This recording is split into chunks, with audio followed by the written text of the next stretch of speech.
Bueno, muy buenas tardes para todos. Sean bienvenidos a una nueva jornada académica del Grupo Redes Cirugía General de la Universidad Industrial de Santander. La tarde de hoy vamos a tener un tema bastante controversial, la enfermedad diverticular complicada, y para eso nos acompaña hoy el doctor Ronald Eduardo Barbosa, especialista en cirugía general de la Universidad Industrial de Santander, coloproctólogo de la Universidad Militar Nueva Granada, y quien actualmente labora en la Clínica Universitaria Colombia, Centro Policlínico de Lolaya, en la ciudad de Bogotá. Bienvenido, doctor Ronald, tiene la palabra. Muchas gracias, doctora Eliana. Muchas gracias por esa presentación. El día de hoy vamos a hablar, como bien lo dice, sobre un tema bastante controversial. Es un tema que se ha venido hablando en la última década sobre múltiples discusiones alrededor de la enfermedad diverticular complicada, sobre los diferentes estadios de la enfermedad y sobre su manejo quirúrgico y no quirúrgico. Para hablar de la enfermedad diverticular complicada tenemos que hablar sobre incidencia y prevalencia. ¿Por qué es tan importante? Vemos que el número de admisiones sobre esta enfermedad, el número de admisiones hospitalarias ha aumentado con el tiempo y sobre todo ha empezado a aumentar en menores de 40 años, en donde vemos que en los hombres es más prevalente que exista esta enfermedad, sobre todo en los menores de 50 años. En las personas mayores de 50 años se ve más prevalente esta enfermedad en las mujeres. ¿Por qué pasa eso? Porque ha aumentado el número de admisiones, porque la enfermedad se está presentando con mayor frecuencia. Y es que pues, los países se están industrializando cada vez más. La aculturación y la falta de hábitos de dieta promueven que aparezcan los divertículos y que por consiguiente aparezcan todas las complicaciones alrededor de ellos. Se dice que aproximadamente el 5% de las personas a los 40 años van a tener divertículos y aproximadamente el 80% de las personas a los 80 años van a tener divertículos. Entonces, por eso es una enfermedad bastante importante y que debemos tener amplio conocimiento de esto. ¿Cuál es el impacto? Además de la incidencia y la prevalencia, el impacto es que en Estados Unidos aproximadamente hay 300.000 hospitalizaciones anuales por esta enfermedad. El número de días en la que requiere la atención de estos pacientes, sean hospitalariamente o sea por consulta externa, pues es mucho, ¿sí? Aproximadamente 1.5 millones de días requieren estos pacientes para la atención de esta enfermedad, sea pacientes hospitalizados en urgencias o sea pacientes por consulta externa al año. Entonces también el impacto pues, es bastante grande. ¿Qué factores pueden influir en que la enfermedad diverticular termine en cirugía o que no requiera un manejo quirúrgico en estos pacientes? Los factores protectores para que esta enfermedad no requiera cirugía, se ha visto que el uso de bloqueadores de calcio, el uso de las estatinas y la actividad física generan un factor protector. Sin embargo, es un nivel de evidencia bajo con una recomendación también baja.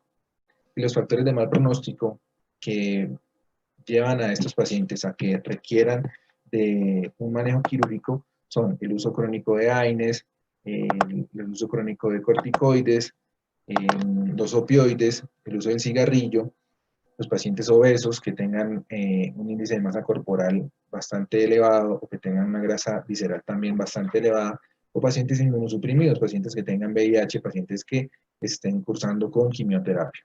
Estos factores de mal pronóstico pues tienen un nivel de evidencia moderado, pues también tienen una baja recomendación. Pero pues son bastante importantes y de recalcar.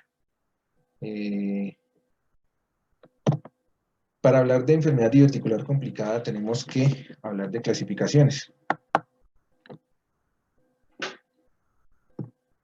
Entonces, para hablar de las clasificaciones, pues estas clasificaciones, pues hay múltiples clasificaciones, sin embargo ninguna predice resultados clínicos. De esa manera la Sociedad Americana de Cirujanos y Endoscopistas Gastrointestinales, que es la SAGES, hizo un consenso en el año 2018 que fue posteriormente publicado en el 2019, y a la vez la Sociedad Europea de Coloproctología también hizo su consenso, hizo su guía sobre el manejo de la enfermedad diverticular en el colon, que también fue publicado en este año.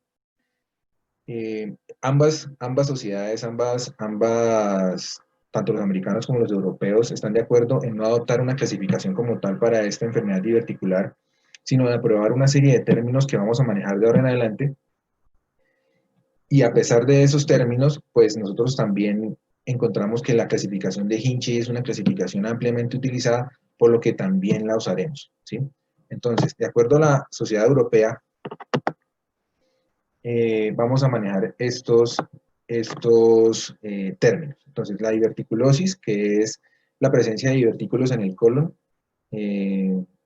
Cuando un paciente tiene diverticulosis, no tiene síntomas, o sea, es una condición netamente asintomática. Cuando ya aparecen los síntomas, ya entonces empezamos a hablar sobre una enfermedad diverticular. A raíz de la enfermedad diverticular pueden aparecer tres escenarios, que pueden aparecer individualmente o un escenario puede ser consecuencia del otro. ¿Qué escenarios podemos encontrar? Podemos encontrar una enfermedad diverticular sintomática no complicada, podemos encontrar la diverticulitis y podemos encontrar el sangrado diverticular. Teniendo en cuenta que la diverticulitis puede progresar a partir de una enfermedad diverticular sintomática no complicada, y a su vez el sangrado diverticular puede progresar a partir de una diverticulitis. La diverticulitis aguda puede ser no complicada y complicada. La no complicada es aquella diverticulitis en la que hay una respuesta inflamatoria sistémica, pero no hay una perforación o un absceso. La diverticulitis aguda complicada tiene una respuesta inflamatoria sistémica, pero presenta perforación o absceso. Y la diverticulitis crónica surge como consecuencia, como secuela de los episodios de diverticulitis aguda, en donde la no complicada es aquella que persiste con los síntomas, pero no hay signos de respuesta inflamatoria sistémica, persiste con el dolor, persiste con los síntomas relacionados con la enfermedad diverticular, y la diverticulitis crónica complicada es aquella que aparecen ya las secuelas como tal de la diverticulitis aguda, como son las fístulas, las estenosis y las obstrucciones. Esto es el consenso de la Sociedad Europea de Coloproctología. Difiere un poco de la Sociedad Americana, en donde ellos la dividen en aguda, crónica y compleja. La aguda es, como ya lo mencionamos, en donde la no complicada es una enfermedad que está localizada, que no tiene perforación ni absceso. La complicada es cuando ya hay perforación y absceso. La crónica es cuando la enfermedad es persistente. La diferencia es que ellos la dividen en atípica y recurrente o persistente. La típica es cuando los signos y los síntomas se presentan pero sin signos de respuesta inflamatoria sistémica, y la recurrente o persistente son síntomas asociados a respuesta inflamatoria sistémica pero síntomas ya crónicos. Y la clasificación compleja es cuando ya aparecen las fístulas, las estenosis o las obstrucciones, que eso ya son de otro capítulo diferente. Y pues por consiguiente, la clasificación de Hinchey modificada es una clasificación que surgió principalmente como una clasificación de hallazgos intraoperatorios, pero que después se adoptó también como una clasificación de hallazgos radiológicos, que inicialmente solamente comprendía la clasificación 0, 1, 2, 3 y 4, y después se modificó la clasificación 1 en 1A y 1B. Entonces la clasificación 0 es una diverticulitis leve, una diverticulitis clínica que no tiene hallazgos radiológicos, pero el paciente sí tiene respuesta inflamatoria sistémica. La diverticulitis 1A, que ya es cuando hay hallazgos radiológicos que sugieren un flegmón, una inflamación a nivel del colon, pero sin un absceso. La 1B, cuando ya hay aparición de absceso, que por lo general son menores de 5 centímetros y en algunos autores lo manifiestan como menores de 4 centímetros. La tipo 2, que es cuando ya hay abscesos pélvicos distantes a distancia o abscesos retroperitoneales. La tipo 3, que es cuando hay una peritonitis generalizada purulenta, y la tipo 4, que es una peritonitis fecal. Entonces esta es la clasificación de Hinchey modificada. Entonces, en la enfermedad diverticular complicada, ¿qué posibles escenarios vamos a tener? Vamos a tener un Hinchey 1 o 2, que son muy similares de manejar, un Hinchey 3 o 4, Y en cuanto al Hinchi 3 o 4, vamos a hablar si estos pacientes que van a ser llevados a cirugía, ¿qué es mejor? ¿Cirugía laparoscópica o cirugía abierta? Si estos pacientes es mejor llevarlos solamente al lavado peritoneal versus una resección quirúrgica primaria. Y si esos pacientes que son llevados a la resección quirúrgica primaria, ¿qué es mejor, hacer un Hartmann o hacer una anastomosis primaria? Entonces, estos cinco posibles escenarios, pues los vamos a comentar más adelante, que son pues los que más controversia tienen actualmente. Entonces vamos a empezar con el Hinchi 1-2 y vamos a empezar principalmente por el flegmón sin absceso, cuando hay una respuesta inflamatoria sistémica, cuando hay inflamación del colon, hay engrosamiento en las paredes del colon, pero que no se evidencia la formación de absceso. Entonces, este tipo de diverticulitis, que es la Hinchi 1A, se maneja igual que el Hinchi 0. Como lo decía anteriormente, en la última década se ha hablado mucho y a lo largo de la discusión les voy a mostrar artículos que salieron a lo largo de estos 10 años, desde los más antiguos hasta los más recientes.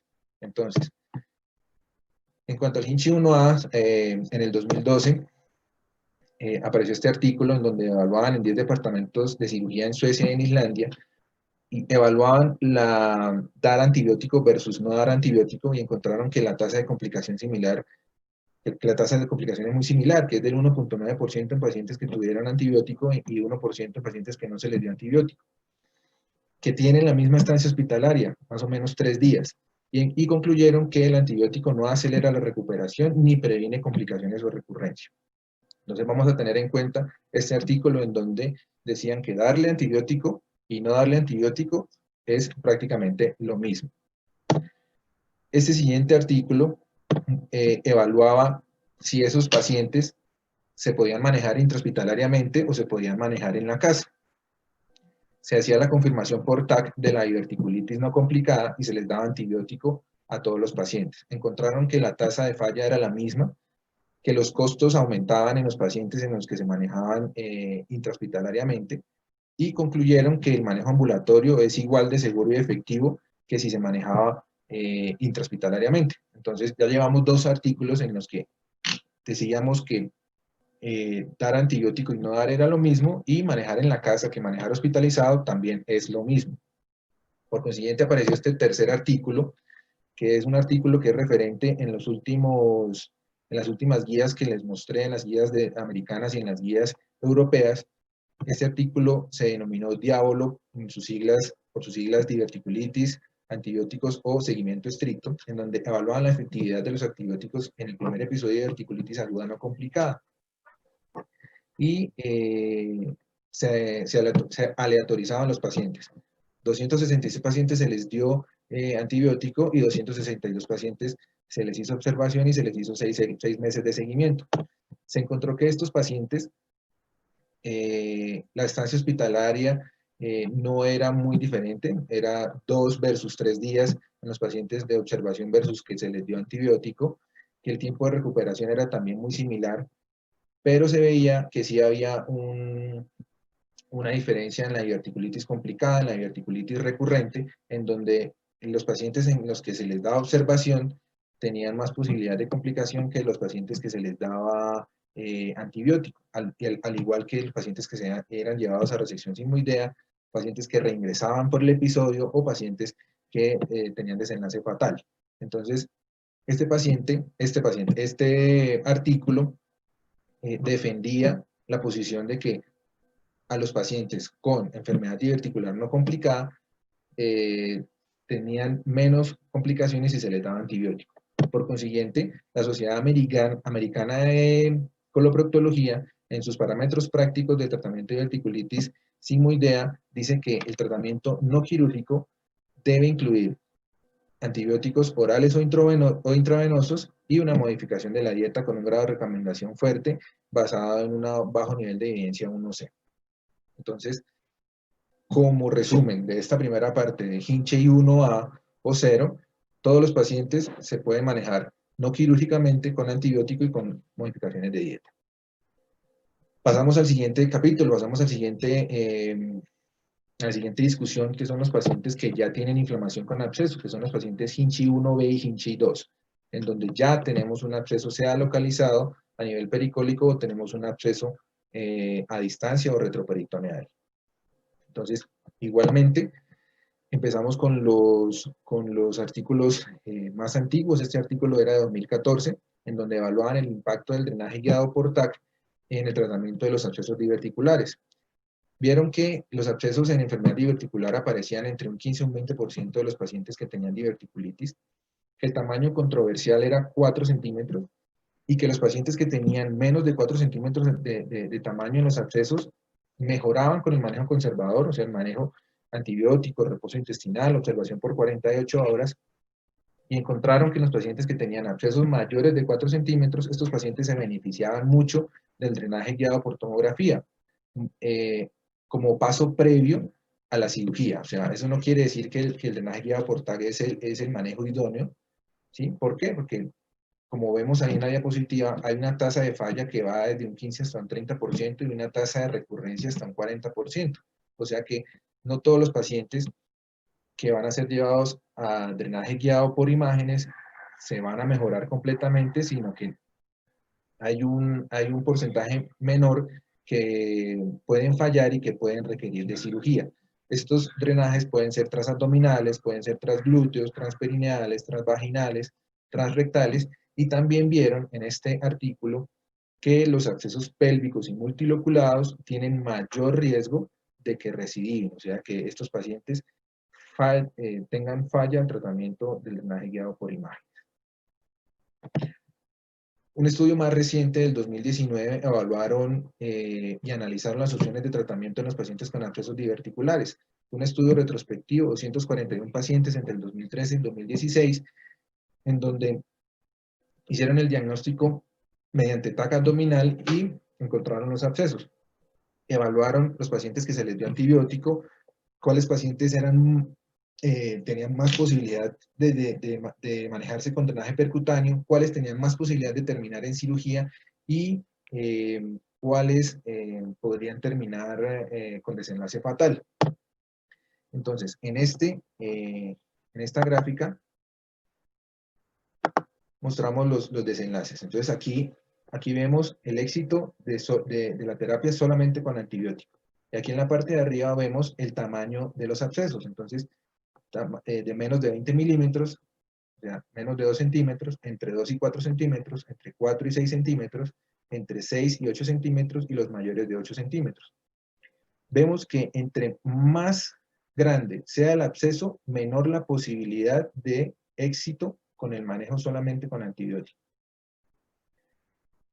Aquí evalúan el drenaje guiado por imágenes exitoso. Entonces también vemos que los abscesos entre 2 y 8 centímetros tenían mayor posibilidad de éxito con el drenaje guiado por imágenes, teniendo en cuenta que los abscesos entre 2 y 4 centímetros tienen un 100% de mejoría y los abscesos entre 4 y 8 centímetros tenían aproximadamente un 80-82% de mejoría. Pero importante, que los abscesos por encima de 8 centímetros van a tener muy pobre respuesta al drenaje guiado por TAC y muy seguramente estos pacientes van a requerir manejo quirúrgico, lo que confirmamos en la siguiente línea, que es el tratamiento quirúrgico, donde vemos que entre más grande sea el absceso, más posibilidad de tratamiento quirúrgico en aproximadamente un 71%. Esto es bastante importante, ¿sí? Teniendo en cuenta que antes decíamos que por encima de 4 centímetros solamente drenaje guiado por TAC, pero debemos tener en cuenta que el drenaje guiado por TAC, drenaje guiado por imágenes, no es lo idóneo, no es lo mejor siempre, y que en muchas ocasiones el paciente puede terminar en cirugía. De acuerdo con los anteriores estudios, entonces también la Sociedad Americana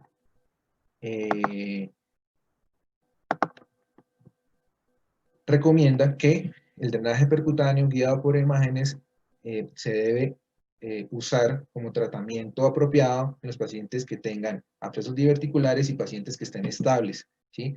O sea, si vemos que un paciente está con un absceso diverticular también bastante grande y que el paciente está inestable, que tiene una respuesta inflamatoria sistémica muy marcada y que muy probablemente con el drenaje guiado por imágenes no va a mejorar, pues este paciente va a terminar en cirugía. Seguimos al siguiente capítulo. El siguiente capítulo es los pacientes Hinchey 3 y Hinchey 4. Las controversias de manejo en este tipo de pacientes están principalmente dadas para el Hinchey 3, que es en la peritonitis purulenta. Pues en la peritonitis fecal lo que se recomienda siempre es hacer resección del segmento comprometido y pues el drenaje de su peritonitis. Pero entonces lo que vamos a hablar principalmente es sobre el manejo en los pacientes Hinchey 3. ¿Qué vamos a tratar? Vamos a tratar si los pacientes se benefician del manejo laparoscópico más que el abierto, si se prefiere el lavado peritoneal versus la resección primaria, o si es mejor el procedimiento de Harman versus la anastomosis primaria. Entonces vamos a empezar por manejo laparoscópico versus abierto. En 2009 apareció este artículo en donde evaluaban la resección sigmoidea laparoscópica versus abierta. Fue un estudio multicéntrico aleatorio, un ensayo clínico, desde el 2002 al 2006, con 5 centros y 104 pacientes. Encontraron que el manejo laparoscópico era mucho mejor que el manejo abierto, teniendo en cuenta que había mayor tasa de complicaciones en el manejo abierto, casi un 25% versus un 9.6% del manejo laparoscópico, que estos pacientes tenían menor dolor, menor estancia hospitalaria y menores costos, con una mortalidad muy similar, del 1%, tanto en manejo laparoscópico como en el manejo abierto. De acuerdo con eso, entonces más adelante otros autores también apoyaron esta postura, esta iniciativa en que la resección laparoscópica era más segura, que tenían menos complicaciones en cuanto al hilio, la infección de sitio operatorio, transfusiones, pérdida sanguínea, costos, eventraciones, dolor, estancia hospitalaria y calidad de vida, teniendo en cuenta que la tasa de conversión era menor, la tasa de conversión era del 3 al 9% y esto se daba principalmente por el grado de complejidad y la severidad de la inflamación que tuviera el paciente en el momento de la cirugía. Todo esto se comprueba o se apoya en esta revisión de Cochrane del 2017, en donde evaluaban la efectividad de la resección quirúrgica laparoscópica en comparación con la resección quirúrgica abierta para individuos con diverticulitis. Entonces, de acuerdo con esto, las gráficas de esta revisión mostraban que la estancia hospitalaria era prácticamente similar, que la mortalidad a 30 días posoperatoria era que el resultado de esto era mucho mejor en cirugía laparoscópica, o sea que la cirugía laparoscópica mostraba menores complicaciones con respecto a la cirugía abierta, que las complicaciones quirúrgicas pues eran muy similares, que habían estudios que apoyaban la cirugía abierta, otros que apoyaban la cirugía laparoscópica, pero que era muy similar, que la morbilidad temprana global era mucho mayor en cirugía abierta,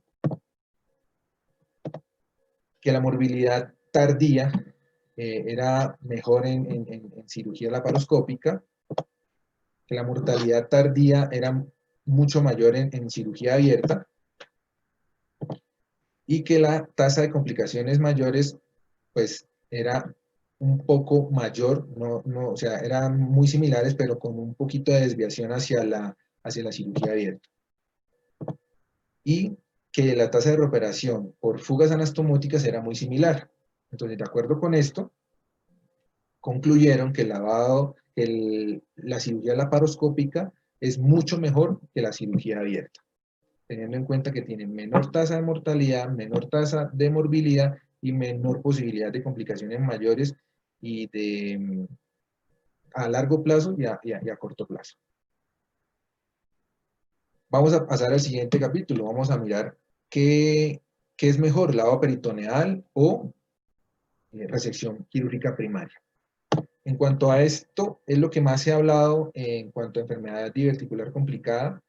Hay 3 estudios que son los referentes y que son los que actualmente seguían la mayor parte de las sociedades mundiales en cuanto al lavado peritoneal y a la resección quirúrgica. El primer artículo que salió fue el artículo Dilala, en donde comparaban el lavado laparoscópico versus la sigmoidectomía y el procedimiento de Hartmann, teniendo en cuenta que 39 pacientes se llevaron al lavado peritoneal laparoscópico y 36 pacientes se llevaron a Hartmann. En este estudio encontraron que el lavado peritoneal laparoscópico tenía muchos mejores resultados que el procedimiento de Hartmann, como ahí lo muestra en la gráfica, como está resaltado en amarillo. Pues el procedimiento de Hartmann mostraban que tenía mayor irritación de la piel, que los pacientes no se acostumbraban al estoma, que tenían dificultades con el aprendizaje y el uso del manejo del estoma, que tenían mayor tasa de recuperación a 30 días y que por tanto la mortalidad a 90 días era mucho mayor en procedimientos de Hartmann que en procedimientos laparoscópicos. Entonces este estudio, el DILALA, apoyaba el lavado peritoneal laparoscópico, pero también tuvo muchos contradictorios y muchas críticas, teniendo en cuenta que eran muy poquitos pacientes, que eran 39 pacientes en un grupo y 36 pacientes en el otro grupo. De acuerdo con esto apareció una iniciativa que fue el estudio LADIES, en donde se llamó LADIES porque tenían nombres de mujeres. Habían dos brazos, el estudio LOLA, que comparaban el lavado peritoneal versus la resección primaria, y el brazo DIVA, en donde comparaban el Hartmann versus la anastomosis primaria. Entonces, el brazo LOLA, que es el brazo del lavado peritoneal, lo tuvieron que suspender, lo tuvieron que cancelar. ¿Por qué? Porque encontraron que el porcentaje de eventos adversos serios a corto plazo era mucho mayor que los pacientes que eran llevados a sigmoidectomía, un 39% versus el 19%. Que los pacientes se morían más, que tenían más reintervenciones quirúrgicas y que tenían más posibilidad de reaparición de abscesos, así como de episodios de diverticulitis recurrente y que más adelante pudieran necesitar de un estoma. Entonces este estudio lo tuvieron que suspender por todos los eventos adversos que tuvieron, llegando a la conclusión que la sigmoidectomía era mejor que el lavado peritoneal laparoscópico. Entonces, teniendo en cuenta que teníamos un artículo previo que lo apoyaba, y este artículo que era un detractor, entonces apareció un tercer estudio, que es el estudio Scandif. Este estudio Scandif mostró que la tasa de admisión y de reoperación era mayor en los lavados peritoneales laparoscópicos que en las resecciones, que la posibilidad de que aparecieran nuevos abscesos intraabdominales y que los pacientes tuvieran peritonitis secundarias pues era mayor, y que la posibilidad de reoperación pues también era mayor. Entonces, este estudio apoyó aún más que la resección era mucho mejor que el lavado peritoneal laparoscópico, a pesar que los pacientes salieran con estoma en una mayor proporción que en los lavados peritoneales laparoscópicos que más adelante pudieran necesitar de un estoma. Entonces, teniendo en cuenta con esto, pues, llegamos a la conclusión que la resección primaria es mejor que el lavado peritoneal. Y seguimos con la siguiente discusión, que es hacer un Hartmann versus hacer la anastomosis primaria. El procedimiento de Hartmann se describió por primera vez en 1921 como tratamiento del cáncer. Lo describió Henry Hartmann y se popularizó en los años 80. Hasta el momento ha sido el procedimiento de elección en la perforación por diverticulitis de colon, teniendo en cuenta como un detalle que aproximadamente 2/3 de los pacientes pueden ser llevados a cierre del estoma, o sea que aproximadamente el 30% de los pacientes pueden quedar con estoma de por vida, con un estoma permanente. Entonces, como vemos, es un procedimiento que se describió hace muchísimos años, que a lo largo de todos estos años han habido muchos autores, como les muestro en esta diapositiva, muchos autores que lo han apoyado, como Krukowski en 1984, que decía que tenía menor tasa de mortalidad y menor tasa de morbilidad. Después en el 2000 comprobaron y apoyaron estos resultados, en donde también encontraron que había que encontraran una mortalidad similar pero con menor morbilidad, llegando al punto en que la Sociedad Americana de Cirujanos Colorectales en el 2000 lo escogieron como el procedimiento de elección en el manejo de las enfermedades diverticulares complicadas con perforación. Sin embargo, estudios recientes empezaron a hablar sobre anastomosis primaria. Este estudio de Constantinides en el 2007 encontró que la mortalidad asociada a los procedimientos de Hartmann alcanzaba hasta casi un 19%, comparada con la resección primaria y anastomosis, que era un 9.9%, o las anastomosis primarias con estomas derivativos en un 9.2%. Entonces, encontró, y esto fue el boom en el momento en el que ya el procedimiento de Hartmann no era lo mejor que existía para el manejo de las diverticulitis perforadas, sino que ya entraba en el armamentario quirúrgico una resección y una anastomosis primaria, teniendo en cuenta que la tasa de estoma permanente bajaba desde un 27% con un Hartmann a un 8% si se realizaba una anastomosis primaria. De acuerdo con esto, más adelante y también contemporáneamente muchos autores apoyaron que la anastomosis primaria era una alternativa al procedimiento de Hartmann y que tenía menor morbilidad y menor mortalidad comparada con la colostomía, encontrando que las tasas de fístulas eran muy bajas, que eran de aproximadamente un 6%.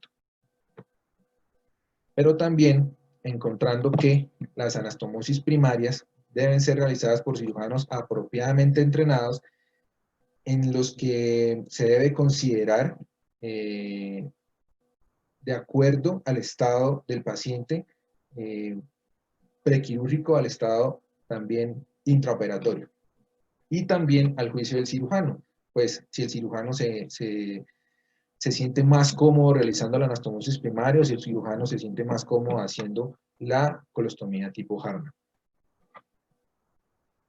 De acuerdo con eso, recuerdan el estudio Ladies, en donde tenían los dos brazos, el brazo Lola, que era el de lavado peritoneal laparoscópico, y el brazo Diva, donde comparaban el procedimiento de Hartmann versus la sigmoidectomía. Entonces, este es el brazo Diva. El brazo Diva mostró como resultados que tomaron igual cantidad de hombres y mujeres, y la edad de los hombres y las mujeres era muy similar, aproximadamente 62 años, que en la gran mayoría de procedimientos, sea Hartmann o sea anastomosis primaria, aproximadamente un 86% estuvo presente un cirujano gastrointestinal, y aproximadamente un 91% estuvo presente en las anastomosis primarias, estuvo presente un cirujano gastrointestinal, pero que la gran mayoría de procedimientos se hicieron abiertos. Aproximadamente un 70% de los procedimientos, fueran Hartmann o fueran anastomosis primarias, se hicieron abiertos, y un 30% se hicieron por laparoscopia. Encontraron que a 12 meses, la sobrevida libre de estoma era mucho mayor en los pacientes con anastomosis primaria que en los pacientes con procedimientos de Hartmann, y que a corto plazo la morbilidad era mucho mayor en los pacientes con procedimiento de Hartmann que en los pacientes con anastomosis primaria, y que la morbilidad a largo plazo y la morbilidad asociada con el cierre de estoma pues era bastante mayor en los pacientes que se les hizo Hartmann, aproximadamente un 30%, que en los pacientes que tuvieron anastomosis primaria, con un 8%. Entonces, de acuerdo con eso, los pacientes que deben ser llevados a anastomosis primaria, pues son pacientes que se deben tener en cuenta muchos factores, entre esos que sean estables hemodinámicamente, que sean inmunocompetentes, y pacientes que, de acuerdo a sus comorbilidades, puedan ser llevados a una anastomosis primaria.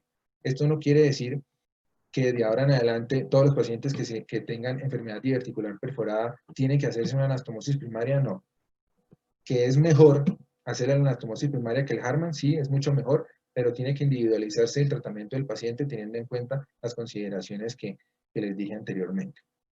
Entonces, la Sociedad Americana de Cirujanos Colorectales dan sus recomendaciones, en donde la colectomía, la sigmoidectomía urgente, se prefiere en los pacientes en los que el manejo no quirúrgico falle para la diverticulitis aguda, que seguida a la resección, la decisión de hacer la anastomosis primaria tiene que incluir los factores del paciente, los factores intraoperatorios y la preferencia del cirujano, como les decía anteriormente, y que los pacientes que tengan peritonitis fecal, el lavado peritoneal, peritonitis fecal o peritonitis purulenta, el lavado peritoneal está por debajo de la resección quirúrgica.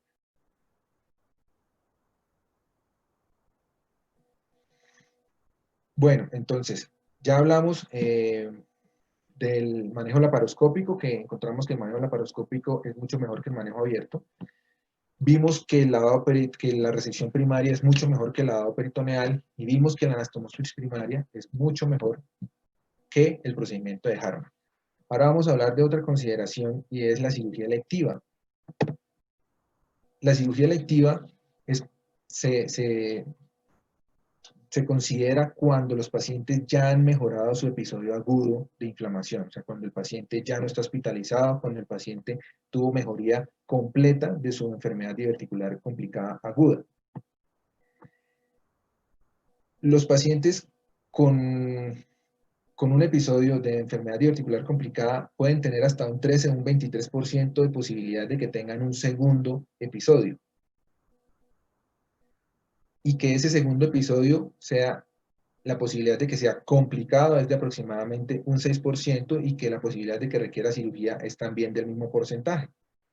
Pero aquí hay un paradigma que se ha roto y es un paradigma que veníamos pensando desde hacía muchos años y es que los pacientes entre más episodios de enfermedad diverticular más se van a complicar y esto no es cierto.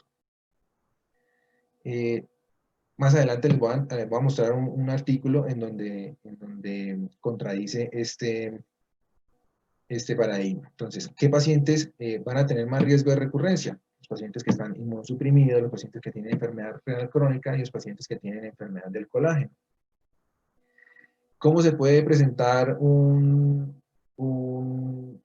o una complicación después de un episodio de enfermedad diverticular complicada? El paciente puede tener nuevamente perforación o puede presentar nuevamente un absceso en aproximadamente un 40%. Pueden presentar fístulas, sean colovesicales, sean colovaginales, colocolónicas, colocutáneas. Pueden presentar obstrucción y pueden presentar estenosis. Este es también otro paradigma que se ha roto a lo largo de estos años y es que sabíamos que paciente con un episodio de enfermedad diverticular complicada por debajo de los 50 años, estos pacientes tenían que ser llevados a una resección quirúrgica. Y ya se sabe que estos pacientes no requieren resección quirúrgica. ¿Por qué? Ya se los voy a mostrar. Este estudio del 2006, en donde la hipótesis, o sea, el por qué hicieron este estudio era si la enfermedad diverticular complicada, la diverticulitis, era una enfermedad progresiva, si entre más episodios de enfermedad diverticular, peor para el paciente. Y este estudio mostró que no. Dividieron el estudio en dos grupos, el grupo A y el grupo B. En el grupo A, en los pacientes que tenían 1 o 2 episodios de enfermedad diverticular complicada, y grupo B en los que tenían más de 2 episodios. Y encontraron que los pacientes con 1 o 2 episodios tenían más posibilidad de perforación o de terminar en colostomía que los pacientes que tenían más de 2 episodios, llegando a la conclusión que los episodios más severos de diverticulitis están entre el primero y el segundo episodio.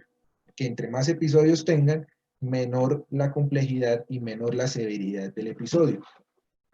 Entonces, esto nos tumba el pensamiento de que entre más episodios de enfermedad diverticular complicada tenga el paciente, peor para el paciente. No, entre más episodios tenga, pues va a tener menor posibilidad de complicación y de mortalidad también. Y en cuanto a los años, al corte que teníamos antes de que pacientes por debajo de 50 años tenían que ser llevados a cirugía, pues este estudio también nos muestra cuál es el mejor momento para ser llevado a cirugía electiva los pacientes con diverticulitis. Entonces, dividieron el estudio en pacientes con que tuvieran 50 años o pacientes con 35 años y que fueron llevados a cirugía electiva después del primer episodio, después del segundo episodio, del tercer episodio y del cuarto episodio. Los resultados mostraron que el costo por paciente disminuía a medida que aumentaba el número de episodios, fuera a los 50 años o fuera a los 35 años. Que la posibilidad de colostomías también disminuía si se operaba después del cuarto episodio, también después de a los 50 años o a los 35 años. Y que la tasa de muerte, la tasa de mortalidad también disminuía en la medida en que se operaban estos pacientes después del cuarto episodio. Entonces esto también muestra que ya los pacientes que tengan menos de 50 años y que tengan un episodio de enfermedad diverticular complicada no es sinónimo de tener que llevarlos a una resección quirúrgica. Entonces, la cirugía electiva debe ser una decisión individualizada en donde se debe tener en cuenta el riesgo de la terapia quirúrgica, la condición médica del paciente, los efectos sobre el estilo de vida, si tiene episodios recurrentes o no. No es lo mismo un paciente que ha tenido 3 episodios de diverticulitis, pero el primer episodio lo tuvo a los 35 años, el segundo episodio lo tuvo a los 50 años y el tercer episodio lo tuvo a los 80 años, que un paciente que tuvo los 3 episodios de diverticulitis en el mismo año. Cuando hay imposibilidad para descartar carcinoma, cuando no sabemos si el episodio de diverticulitis o de perforación fue por un cáncer, también debemos tener en cuenta la severidad de los ataques, pues no es lo mismo una peritonitis fecal que un absceso pericólico localizado, y pues también los síntomas crónicos, que el paciente se queje recurrentemente o presente ya secuelas como tal, como fístulas, estenosis o obstrucción. Entonces, la Sociedad Americana de Cirujanos Colorectales dicen que la decisión de la colectomía electiva se debe dar después o cuando el paciente recupere completamente de un episodio de diverticulitis aguda no complicada y debe ser individualizada, como lo comentábamos anteriormente, y que la cirugía de rutina electiva para resección del segmento comprometido por debajo de los 50 años ya no es recomendada. Entonces, de acuerdo a todo lo que hablamos ahorita, como conclusión, les traigo estas 3 conclusiones, que dice que todo tiende al manejo menos invasivo. Recordemos que la laparoscopia ha tenido mejores resultados en cuanto a morbilidad y mortalidad en este tipo de pacientes. Que no existe un procedimiento estandarizado para el manejo de la diverticulitis complicada, o sea que tenemos que individualizar estos pacientes, no a todos les vamos a hacer Hartmann, no a todos les vamos a hacer anastomosis primaria, sino que debemos tener en cuenta las condiciones actuales del paciente y que por lo tanto existe un paciente adecuado para cada técnica quirúrgica descrita. Eso era lo que les traía el día de hoy. Muchas gracias.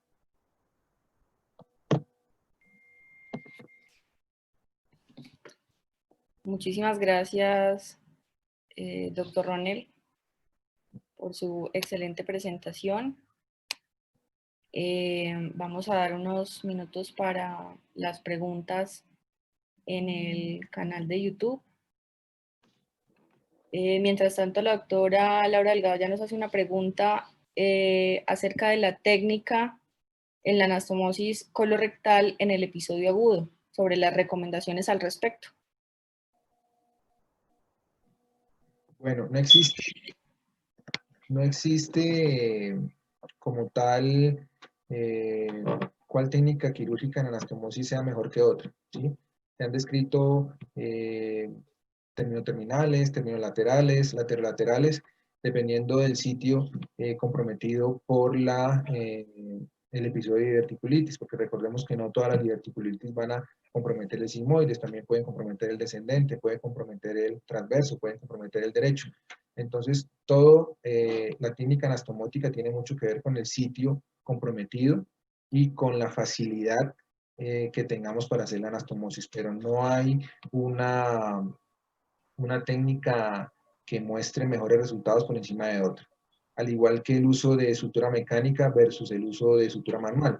Algunos autores, y es muy curioso, hay artículos que salen este año diciendo que apoyan la sutura manual, pero al año siguiente artículos que apoyan la sutura mecánica. Entonces se ha visto que no hay un consenso como tal en cuál técnica utilizar, ni en cuál tipo de sutura utilizar. Ok. Bueno, hay otras preguntas. Dice, respecto al no uso de antibióticos para manejo de diverticulitis no complicada, publicado en los últimos estudios, ¿qué concepto tiene?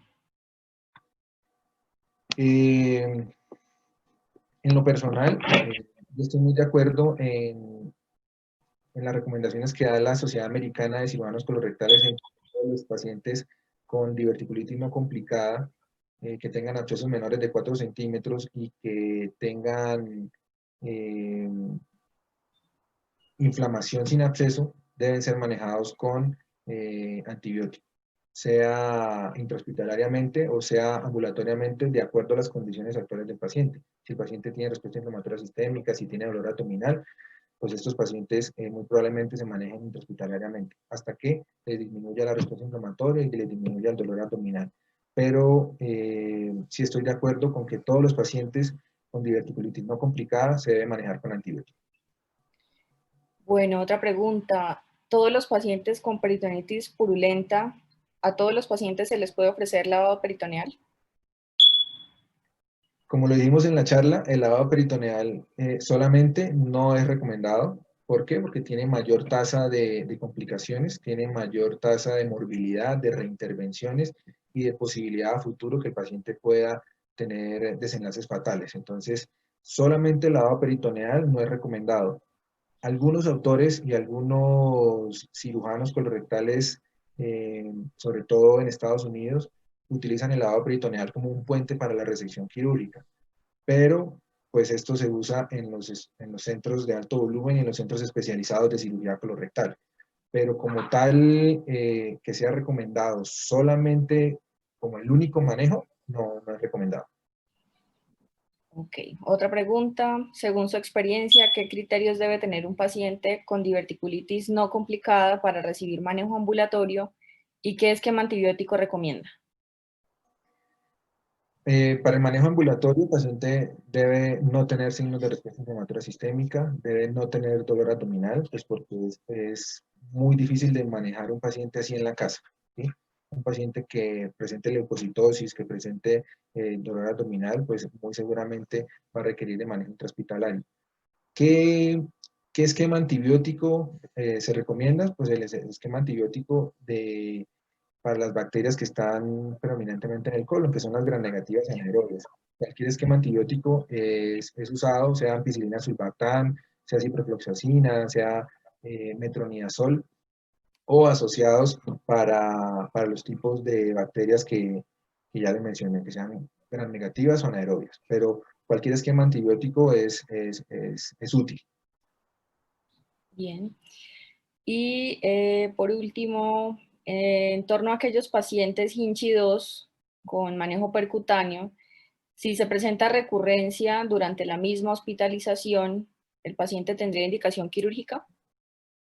Probablemente tenga indicación quirúrgica porque son esos pacientes que fallan al tratamiento con el drenaje percutáneo. Como le dijimos, la tasa de recurrencia de los abscesos con el drenaje percutáneo alcanza casi un 40% y estos pacientes muy seguramente van a terminar en cirugía.